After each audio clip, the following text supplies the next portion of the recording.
Welcome to VUC 2019, Visions Under Construction.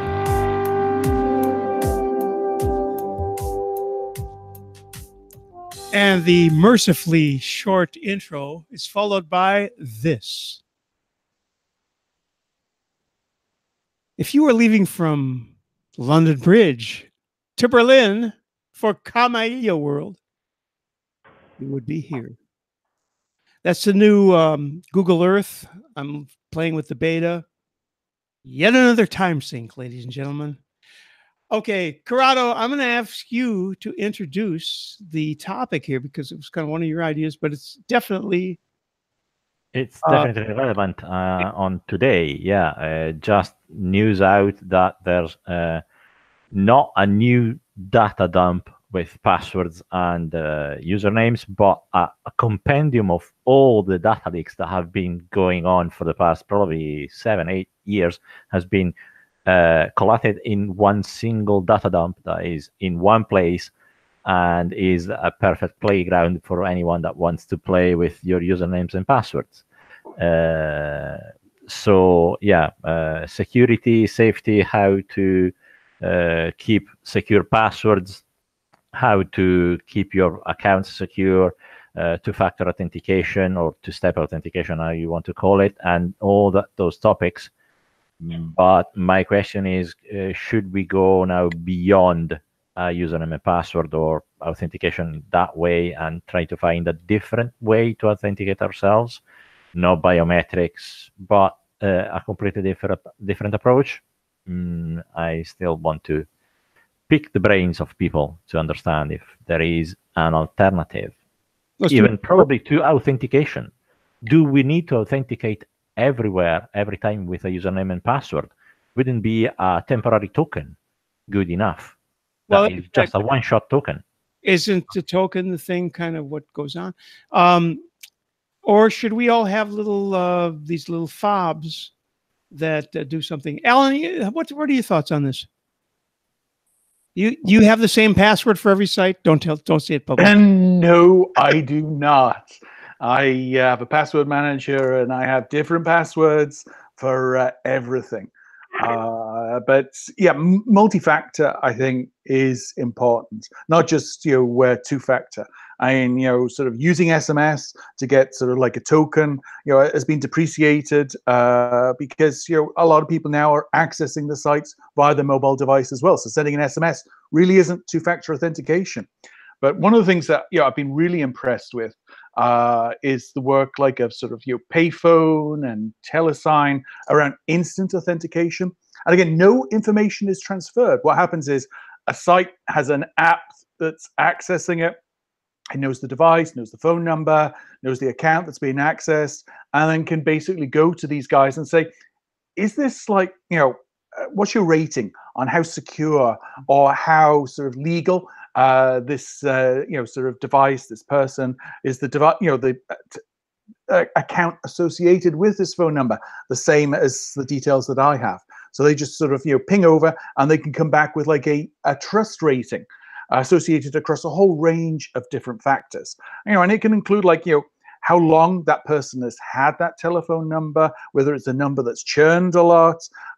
Also, they can include other public domain information. So yeah, I mean, to Corrado's point, I think the time has changed from the several thousand-year-old method of username password. That is knocking on the door and saying, "Ken sent me," to get access into whatever happens to be behind that door. Yeah. What do you guys think of SMS as a 2FA? Because to me, it's like, well, if they have your phone, that's over, right? You can intercept if you're good enough with SS7. You can intercept anything that is going through an SS7 gateway. So this is not a secure channel. What about the apps? What about like Google Authenticator or whatever that's called? That's a secure channel. Well, except by itself. If they have your phone, that's the end. Yes, of course. If you lose your factor, yes, of course. But the channel because there is no communication between your device and the server, is just synchronized on the basis of GPS time. there is no channel, so it is a secure channel. Is an independent verification. SMS, no. There's or even email or anything that goes through the public internet is not going ever to be secure. Yeah, that's ridiculous. So what about the fob idea? You got the hardware. It's the same as the Google Authenticator. Is a hardware device that does the same well, thing. Yes, but the difference is, and I'm curious whether anybody thinks this is better. The difference is that you have the fob on your keychain. I'm not sure how you report if there's a problem with it, you lost it or something, but the point is your phone is easily recoverable, stealable, losable, etc. The fob, you got it in your pocket theoretically, and if you lose it, as long as there's a way to completely invalidate it. Do any of you have those? From my point of view, is the opposite. You can nuke your phone, whatever phone you have, Android or iPhone, remotely, so it completely loses its identity. So it cannot be used. If you know that you lost your phone, it takes literally a few seconds to log in from another device and nuke completely the memory of your phone, and it goes off the first time it comes online. Whereas the key fobs have instructions on who to call at the back of the key fob. If you lost it, that's the opposite. So the person that has the key fob has the number to say, I am such and such. And if they know who you are, steal your identity. It's less safe than a phone, than a mobile phone. It's always back to this: contact somebody who supposedly knows who you are. Michael, you got thoughts? What are you doing? Or is he on? Muted. Yeah, I got thoughts, but not so much about this. I mean, it's hard enough to get mere mortals to do things like use different passwords for all kinds of different resources. And I look at, password management tools and think, wow, there's no way that my wife could use this. No, of course, it's not user friendly. But that's why I'm thinking if we should go beyond a username and password that has to be stored somewhere, rather than using a one-time token that you get issued by a device, a hardware device that is completely independent from the network. Could we use the devices for two-factor authentication as the only device to authenticate somewhere, instead of having usernames and passwords that are stored somewhere on the server? Because the salt for the token generated by the device could be unique to us. Mm-hmm. Yeah, it's like Google Pay. You can pay by using your fingerprint. Yeah. It's used biometric information. I mean, you're already logged in. You've gone through several layers of security already. So you're in the Play Store. It's confirmed your identity. You're logged in via the Android device. Then for the act of paying, because you are spending money rather than basically spending your privacy, it then can potentially use facial recognition or use your fingerprint. Yeah, one thing about fingerprinting, it can be faked. We know that it can be faked. And I've read somewhere in one of the fancy, stupid articles that there was a Chinese woman that complained with, I don't know who, probably Apple, because her phone was authenticating another Chinese person, and one of her friends, not a relative, with Face ID. If you have facial features that are very strong because of your ethnicity, is really difficult to distinguish between one and the other. Not humans. Humans can, but an AI, hello Randy, it has problems to identify the little differences in facial features when they are so much affected by your gender or your racial identity and so on. So it's not there. Exactly. I know that all mobile phones have their own code beside the MAC address or anything else. They have what is called an IMEI. Yes. Yeah. And the that should be unique, and it's probably impossible to clone. That's not true. That's just flatly not true. Not true. Okay. Yeah. Yeah. Especially if you're buying your phones on the cheap. Oh, yeah. No, of course. Yeah. The Chinese Like, phones. quite a few that have the same IMEIs that are like 000000000. No, of course we can avoid to be as Microsoft knows what are the volume keys that are being spread around, and they are invalidated very quickly. We can see if the IMEI is not a genuine one, but it's just a cloned one very quickly with a bit again of machine intelligence, and see, well, that's authenticating from 3 different places on the planet. That's fake. Yeah. Exactly. So. But I always feel it comes back to risk and context in terms of, it's like, if you're paying for like $1.99 for a game, then, yes, the fingerprint could be faked, but, it's of such a low risk that it's just like, we tolerate it. While if it's access to your bank account or your savings account, then the risk there is far higher. And therefore you care inordinately more about all the other contextual factors that could be brought to bear to say, Alan has never used this device before. He's never accessed at this time before. And then they can start asking me a whole range of weird questions that only I would know about.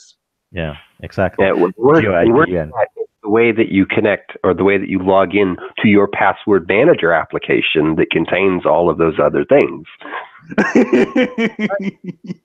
Yep. But the fact is that all of these SMS, all these text messages, and all of these emails, I mean, as soon as somebody's got your phone, they have all that. So that's all to be thrown, swept away. So I don't know. Text messages that are sitting on your phone are obsolete. Yeah. The tokens that come through the SMS, they get obsoleted in I don't know how many minutes, depend on. But look at the procedure though. The scenario is, I go on, say, Amazon. Okay, I've got 2FA, two-factor authentication on Amazon, for example, because I read about this. You got this big breach, so you go, oh my God, I got to do 2FA everywhere now. So I went to Amazon, 2FA, blah, blah.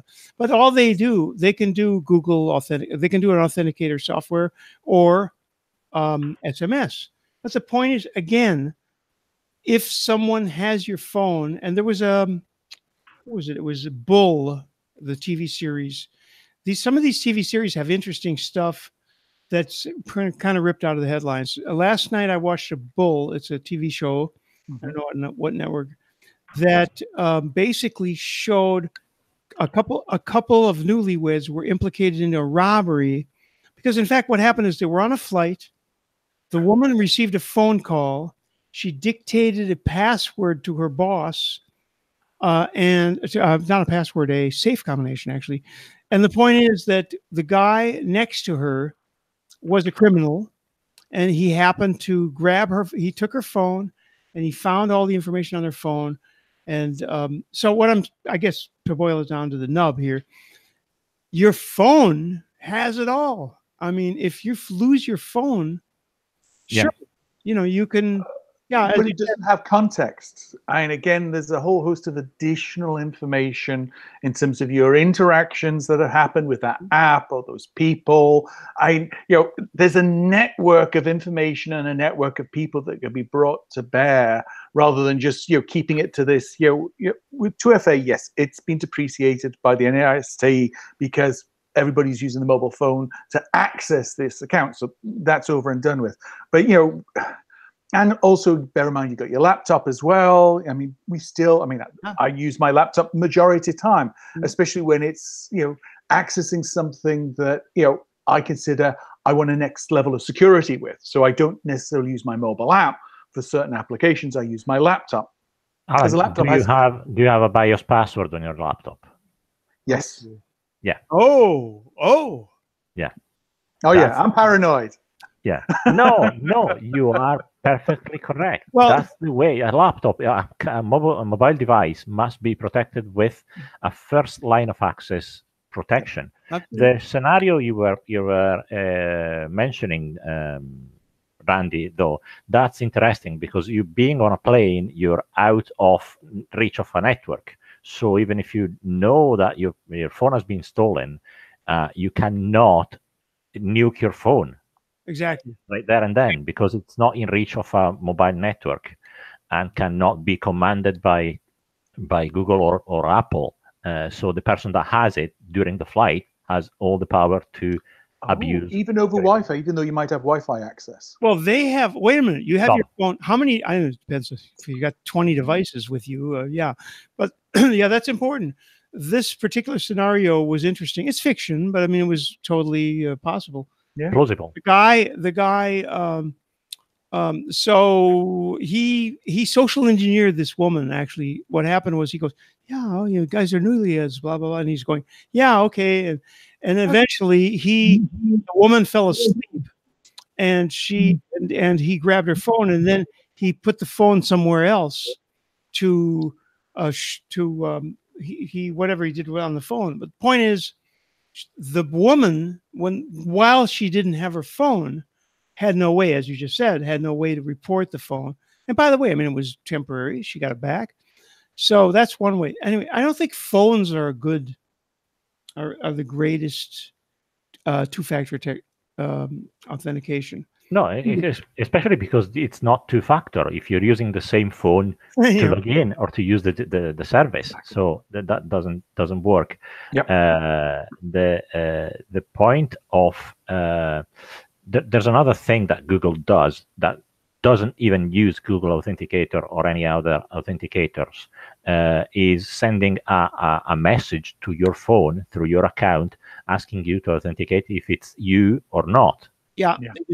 So if you have but phones, if you steal listen to me. wait a minute, if you have somebody's phone and they go, "Is this you?" and you go, "Yes," No, of course. But if you have the same account on two phones, you can see if someone is using a phone that has been stolen. Yeah. So as soon as your phone is stolen, get your account on any other person's mobile phone.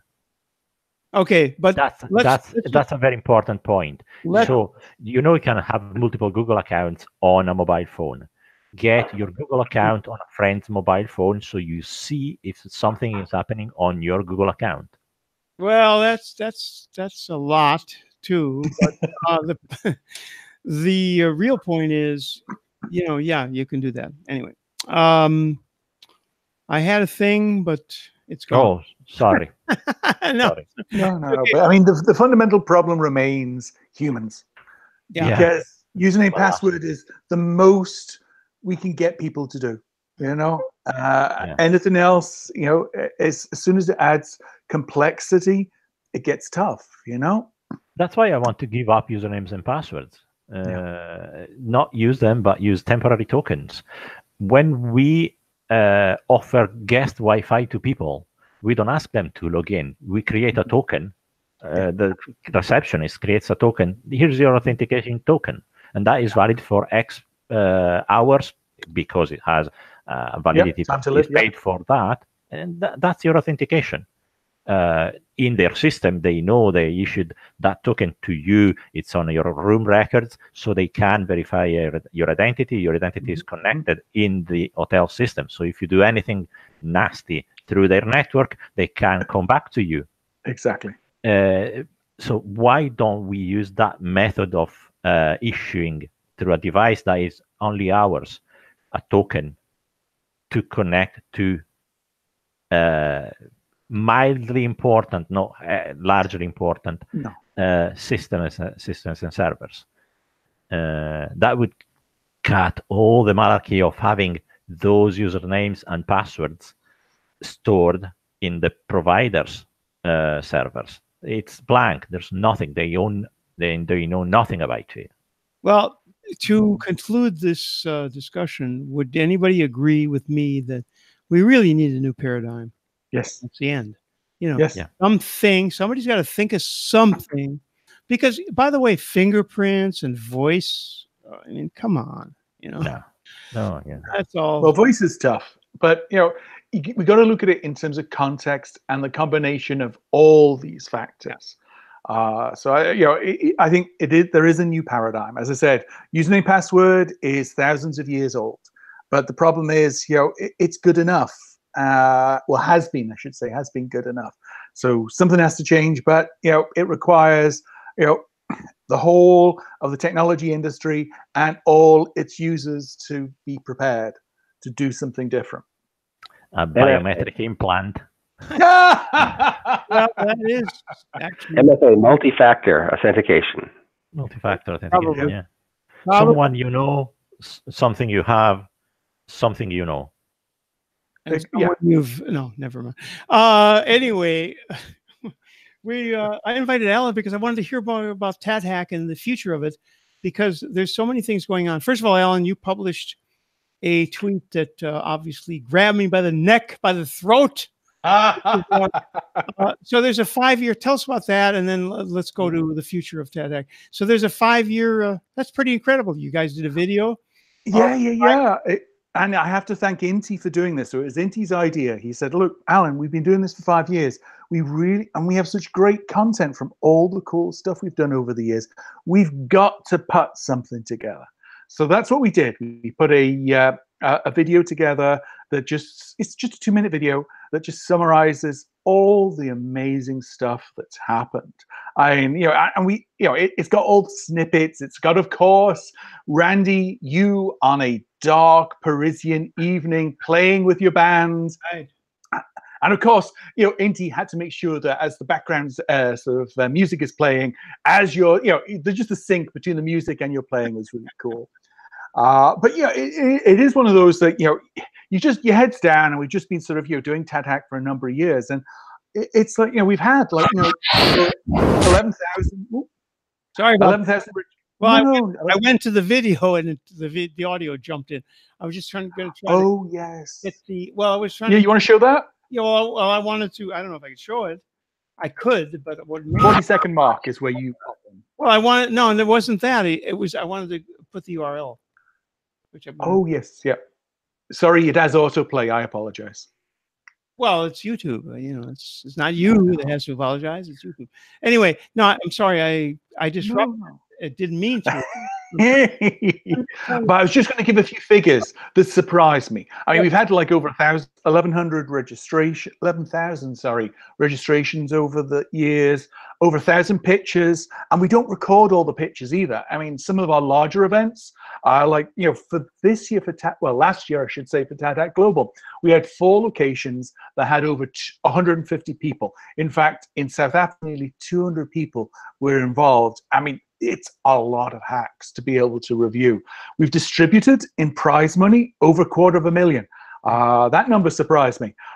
With over 100,000 in goodies, vouchers, and other stuff. We've had 84 sponsors over the years. And of course, Randy, Michael, you've been there contributing, helping raise awareness to all the stuff that we've done with TATHack. 16 universities involved. We've got over 700 YouTube videos up there. We've had over 1 million tweet impressions, but also, we one of the things with TATHack is, we don't make it easy. We don't say, here's your challenge, solve the challenge, woohoo, you can get a prize. We say, here's some really interesting technologies. And what we want you to do is to look at problems you see in your life, both personal, work, in your communities, and look at how we can use those technologies to solve problems that matter. And we've had 11 companies founded. We've helped at least 46 people we know of with their job searches, through being able to use this collateral we create in their resumes. I know 19 services have been launched, and it's been companies in France, US, Sri Lanka, all around the world. We've helped through creating a hack where people have gone, that's cool, and got that team motivated to go out into the big wide world and make a difference. Okay, meanwhile, I'm trying to get the chat up here to because last time we can get that. I can keep on talking for a while, so don't worry. You should. And Jenkins says it's odd that Randy's not in IRC. IRC is empty today. I am now. But anyway, Alan, so did we talk about March? So that's it. Yeah, so we've got a busy year coming up. So I'm just, if it's okay, just quickly run through what we've got. So the first event is in March, and that's TATHack Mini Orlando. So we have the big global event in October, but we do minis associated with other events, and we have Enterprise Connect coming up in March in Orlando. So we do at Valencia College. So thanks to Valencia, they lend us their collaborative design center, which is excellent facilities. And we run a hackathon there. And we've got, let's think, in terms of sponsors, we've got FlowRoute. FlowRoute was bought last year by West Corporation, so congrats to the team there.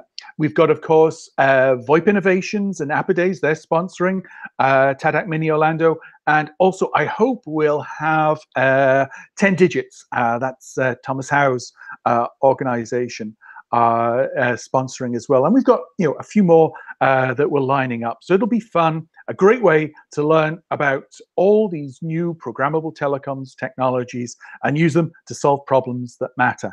So that's on the 16th and 17th of March. So it's over a weekend just before Enterprise Connect in Orlando. But as always, with all TADHack events, if you can't make it to Orlando, you can still take part remotely. So you can hack from the comfort of your own home and submit. And we've had some amazing remote hacks. I always remember Michael, Michael from Voxbone, one of the engineers there, created a hack called Burr Buddy.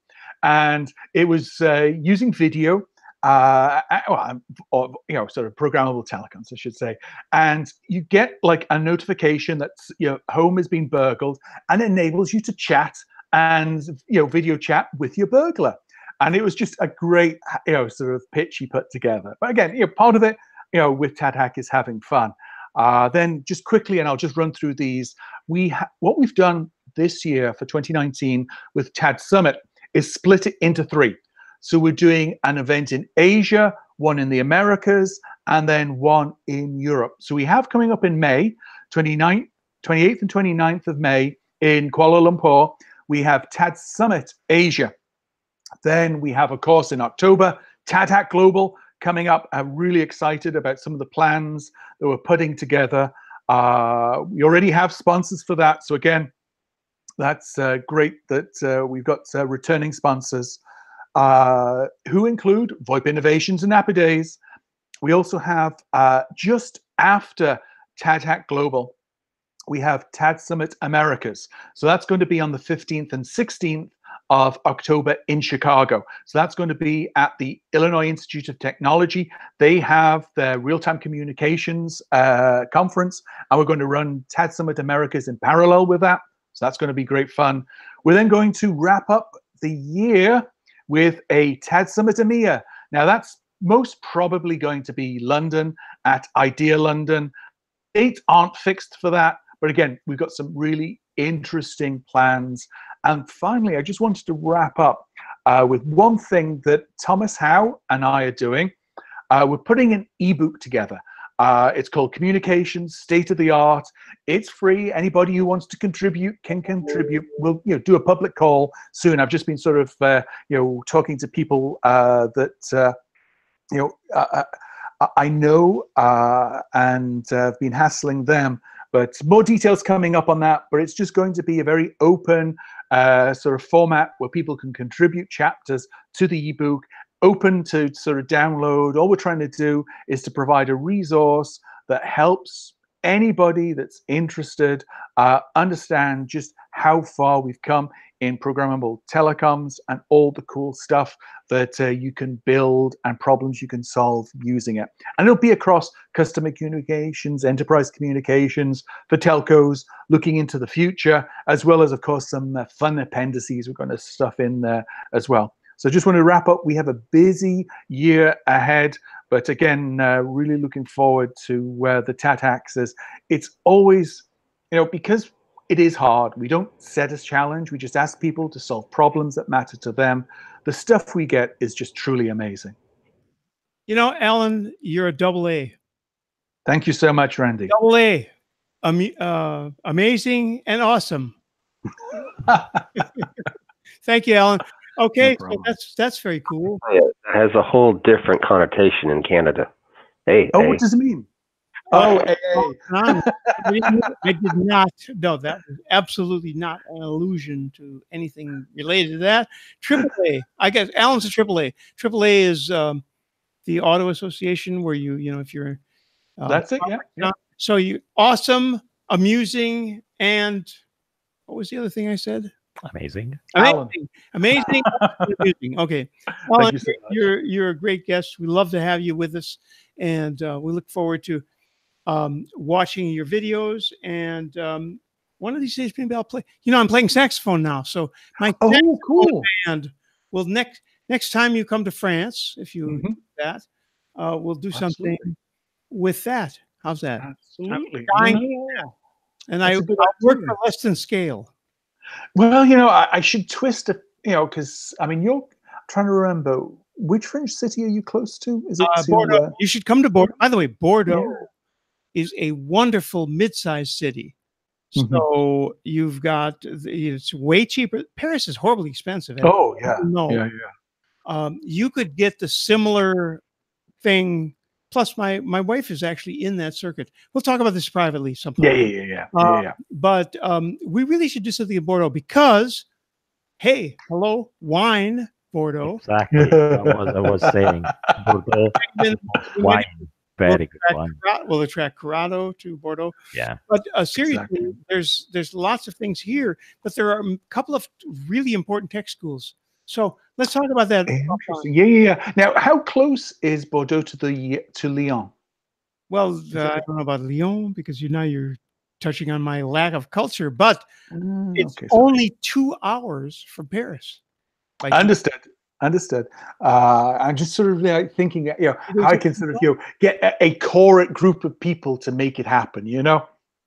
But yeah, definitely. Again, and I don't mean to say this because we have something to hide, but we'll talk about this offline. But the point is that Bordeaux actually is not only is it a great city, but there's a lot of things happening here. So we'll connect on this and talk about it. Let's see if we can make something happen. Absolutely. There's tech schools here. There's a lot of interesting stuff.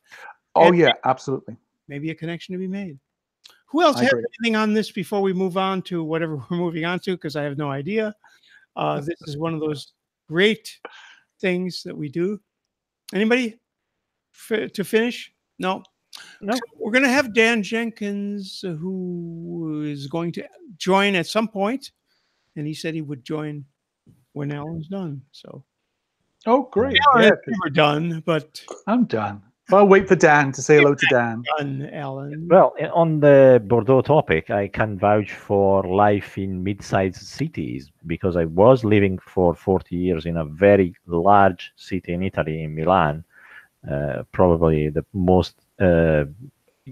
largest city in Italy has conurbation, whereas others are much more spread out. And I decided it wasn't life. There's too many elbows in my rib cages at all times. So I moved to a small, medium-sized city in Scotland. In Perth, it's about just the city, 40,000 people. The whole county, it's the largest by extension, but is not that much populated. Is a much more relaxed way of life, and it's moving at a human pace. But I've always thought the saying with Milan is you don't live in Milan, you work in Milan. Even if you are living in Milan, your whole rest of the day while you're not at your desk is still hard work. That's why it's so stressful. And consequently, people are not always as nice as they should be. But amazing restaurants. Milan restaurants are always amazing. Yeah, those I miss. But I have a very good wife, cooking wife, and I cook discreetly well myself. So, but you can't fly into Milan in the winter, as evidenced by my Medium story that I'm sure you've read, Corrado. Yeah. So you have to take the train and so on. Anyway, got Dan Jenkins joining us, and he's gonna. I don't know. What do you want, Dan? Come on. Come on. Think really? What's happening? Am I that predictable? No, we want to know. I wanted to say hi. And you guys were talking about authentication earlier. And I was talking in the YouTube chat, I was talking about something called WebAuthn, which is going to kind of change how we handle passwords and being able to access like fingerprint readers and things like that using the web. So hopefully in the next couple of years, like all of that will get much more secure and easy and cheaper. Because the big issue with like a little YubiKey device is it costs like $50.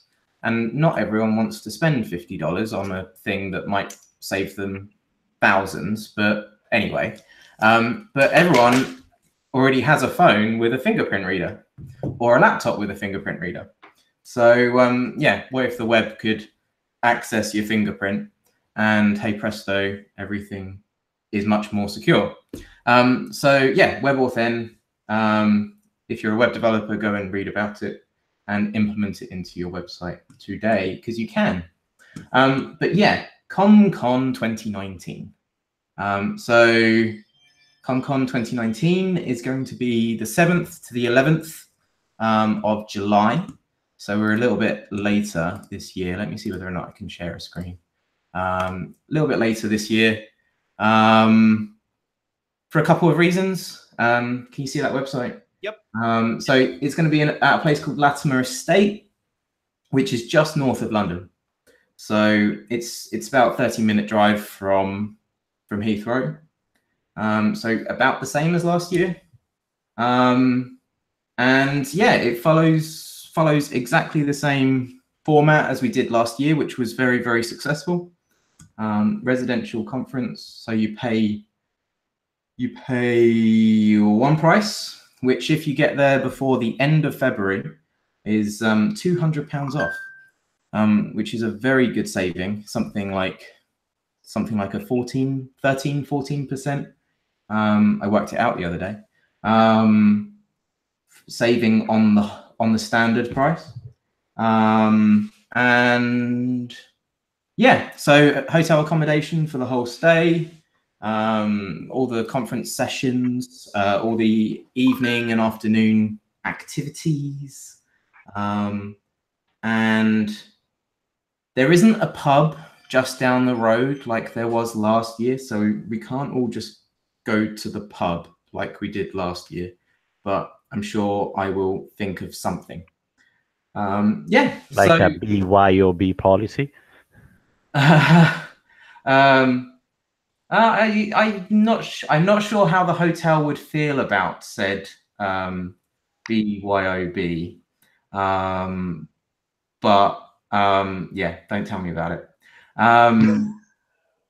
Call for papers, call for proposals is open now. We've already had some amazing talks submitted by some really great people within the industry. So I'm really, really looking forward to seeing the end result of all of that. I'm not sure whether or not I've put that CFP end date in properly. CFP, it's paper call. Yeah, look, CFP closes February the 28th, but on the website it says the 15th. How did I do that? So yeah, I wouldn't worry. CFP closes at the end of February, same day as early bird pricing. Gotcha. But yeah, and I was on a call, just to say, I was on a call with Joe from Go Contact on a completely different topic, and he mentioned ComCon, and he's going to be there. So definitely, you know, I'm having conversations around the industry, and people are making your event in their agenda. So well done. Yeah, I'm really, really happy. Let me get rid of this screen share. It's not adding anything to our conversation. How do you get rid of screen shares? Toggle. There you go. Yeah, I'm really, really happy with how it went last year in the end. We didn't quite sell all of our tickets, but we lost a little bit of money. But apparently every single event does that in its first year. So you want an independent opinion? You can't ask any more than that. Yes, of course. That was the greatest event that I've ever experienced. I think your choice of venue was so brilliant, and the whole well, Alan's here. Yo, next to Tag Hack. No, the point is no. No, it's a very different event to Tag Hack, isn't it? Totally, and I'm joking around, but the point is that for what you did, it was unexpected. and that choice of venue, and I hope your current choice of venue, I don't know, you said there's not a pub. That's already, boy, that's minus 50% right there, because the pub was great, but I'm sure there's a solution to that. But the point is that ComCon was really, really amazing. Corrado's putting his hand on his camera like this. I don't know what that means, but No, nothing. I'm just okay. I thought it meant that he was not coming to ComCon. No, Dan, that kudos. That was a brilliant. I'm talking about besides the conference, because every conference has its advantages and has its, depends on who's speaking and what it is and so on. But I'm talking about everything beside the presentations, and what you did that was way beyond most of these things was the events that had to do with, we're archery and we're rolling around in those balls, whatever those things are called, and yeah, that all of that stuff was amazing. And I know that everybody that came from different places, we had people from Slack, we had people from you had people from Slack, Facebook, and they were all part of it, and it was a lot of fun. So that's important. Right. They didn't just turn up for one day and then disappear. They were there for the whole time. And everyone got to know one another. I think on the first day I said to everyone, if you all talk to one another at least once, then my idea for the conference has worked.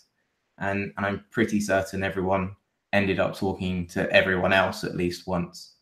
Yeah, no, it was amazing. So anyway, not to go on and on, but the point is that was a resounding success. So we're looking forward to future years, including 2019. This is 2019, isn't it? It is 2019. Lost for a second. Yeah, signing checks. Who writes checks? 2019. Yeah. Anyway, so going on in the future, wish you could.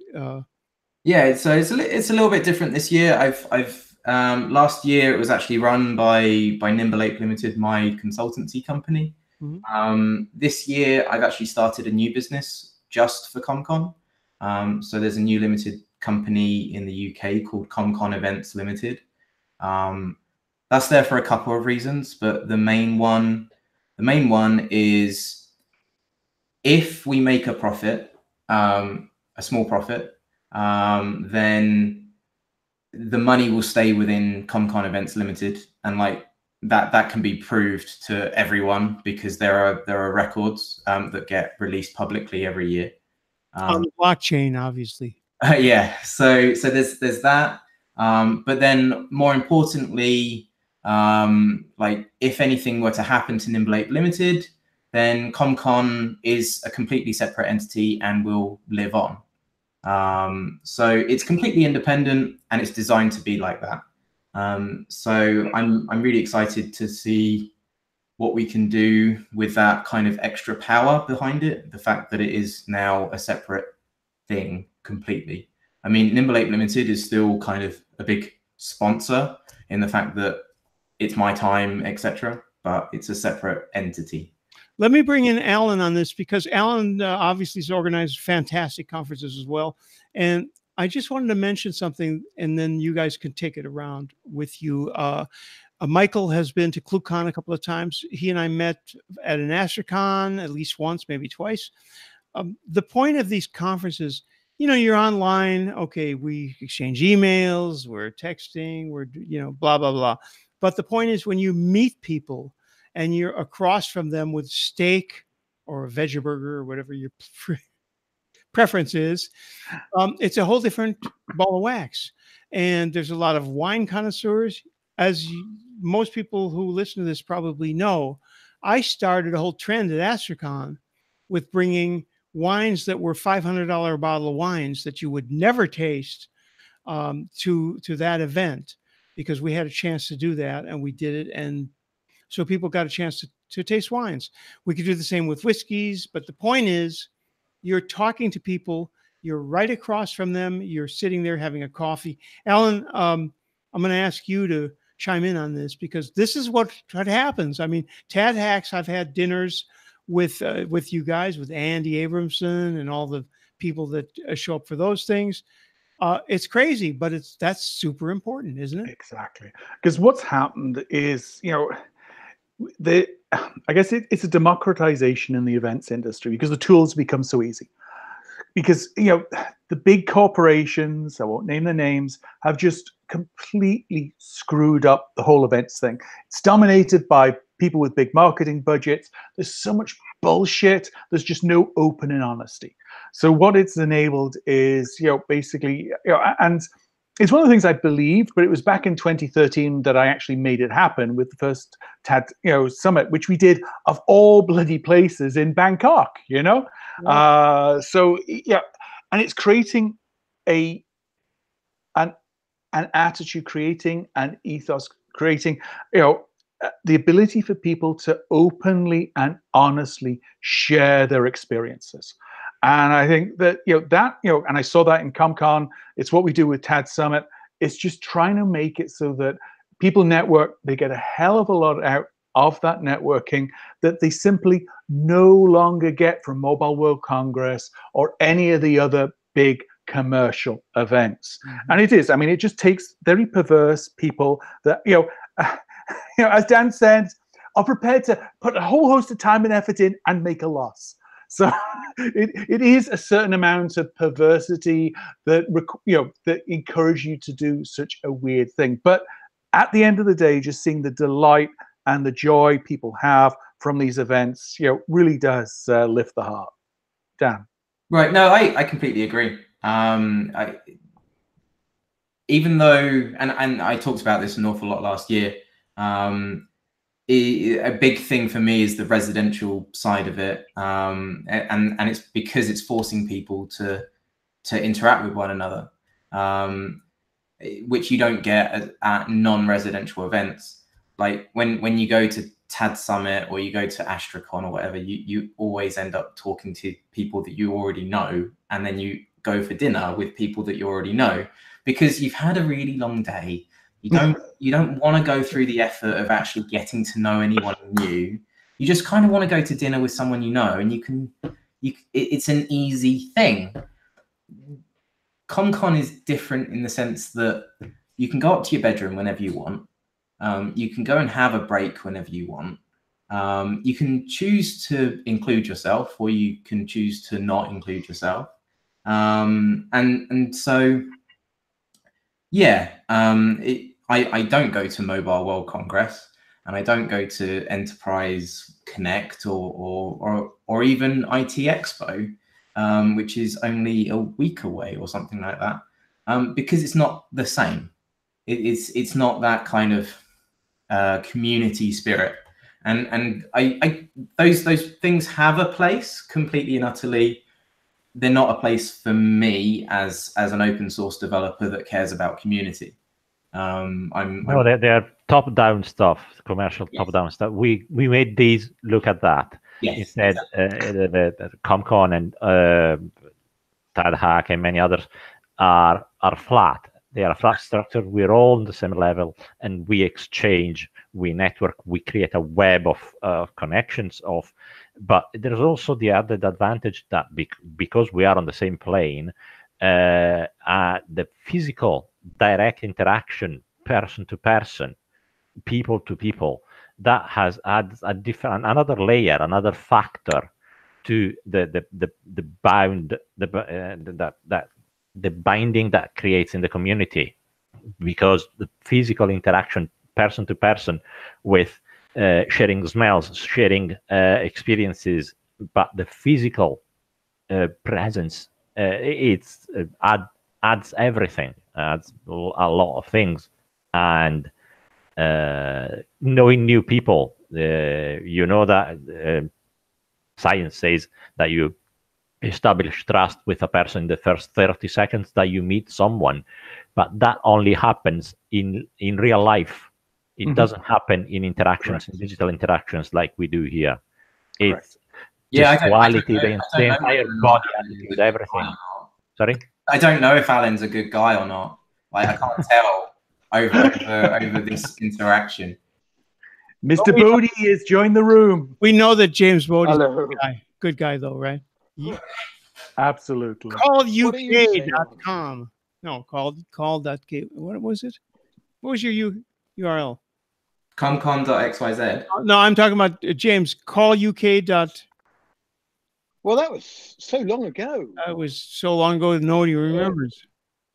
Yeah, it was .com. Look at this guy with his lampshade and Oh, I know, it looks awful. subterfuge. I'm in the front room. What are you in some I thought I was going flight to sit down and just relax with my dear. It's not a very flattering angle. I don't know. No. No.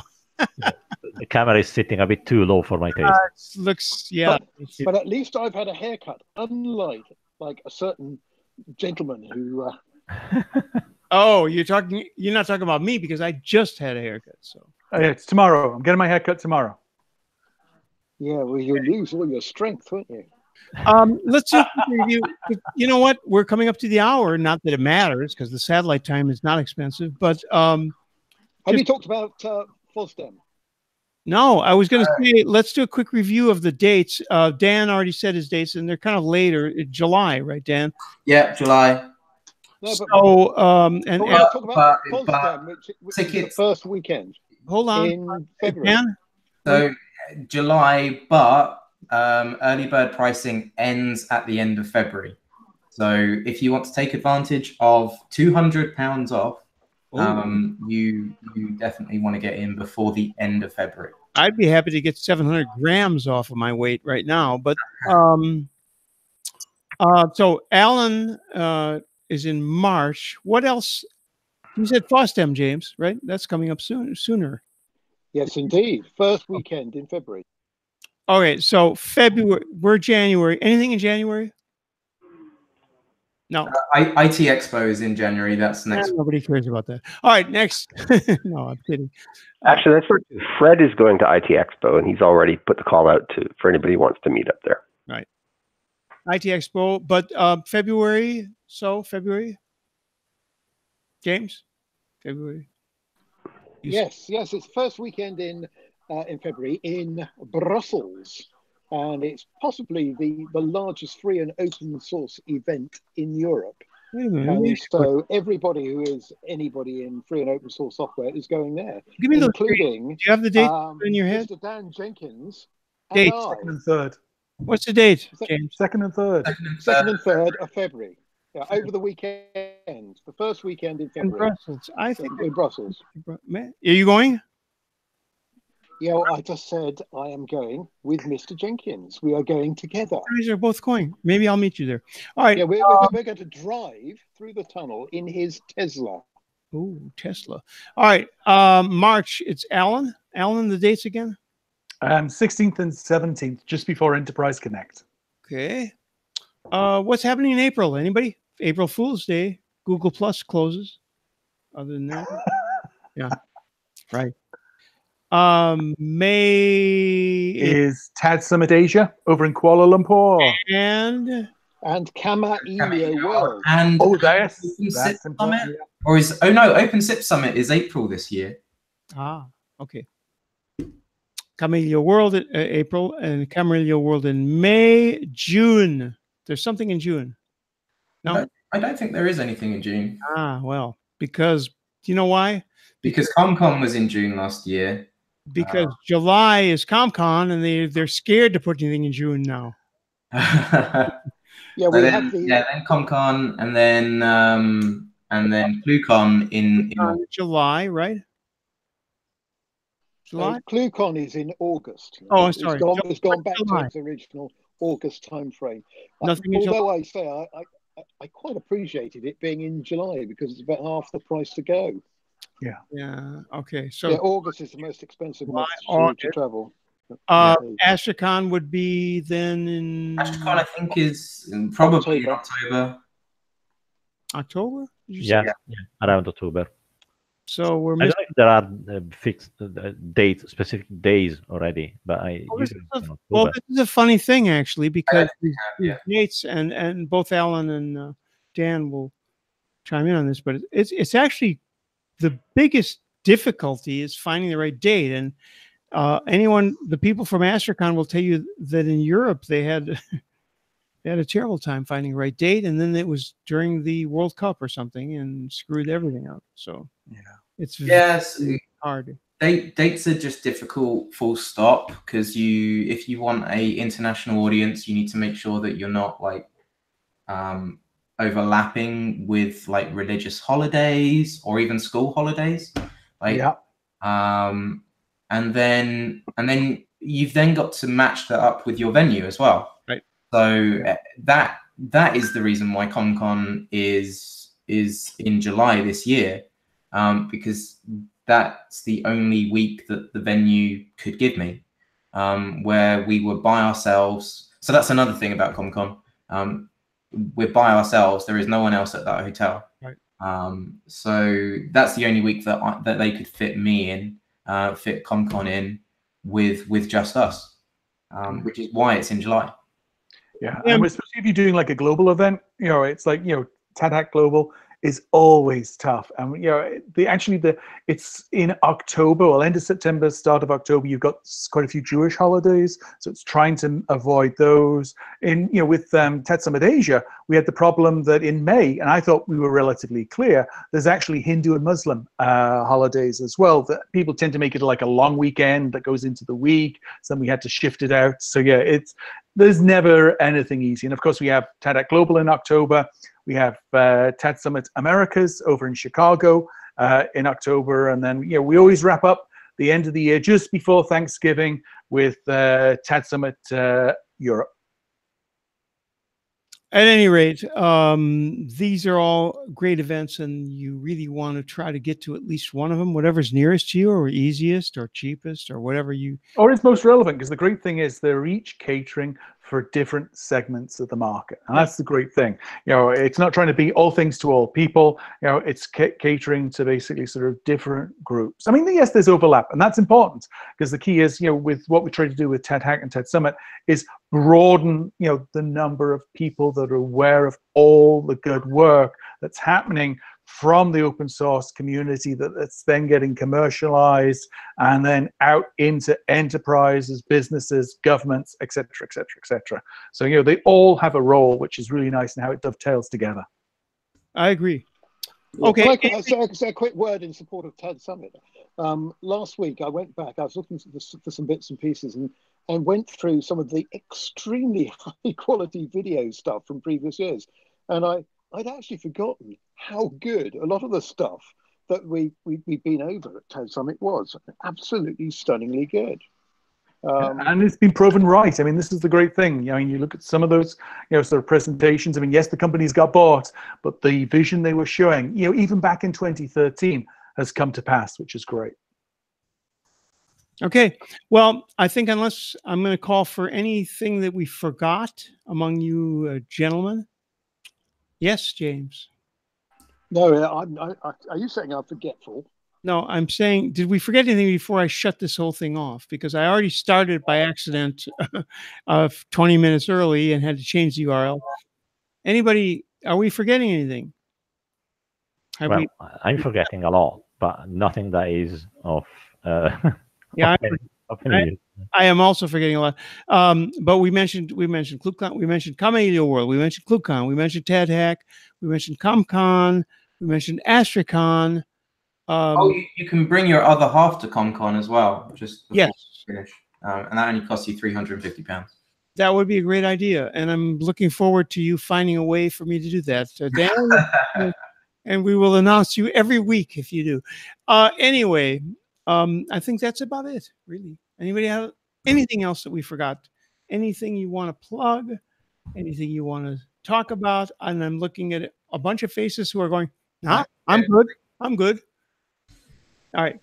Thank you. Thanks, Alan Quayle. Thanks, Corrado Mella. Thanks to Dan Jenkins. Thanks to James Bodie. Thanks to Michael Graves. Thanks to me, Randy, who started this in 2007. Ciao. We'll see you later. Thank you so much, Randy. Bye-bye. Thank you all. And stay tuned for the mature audiences only.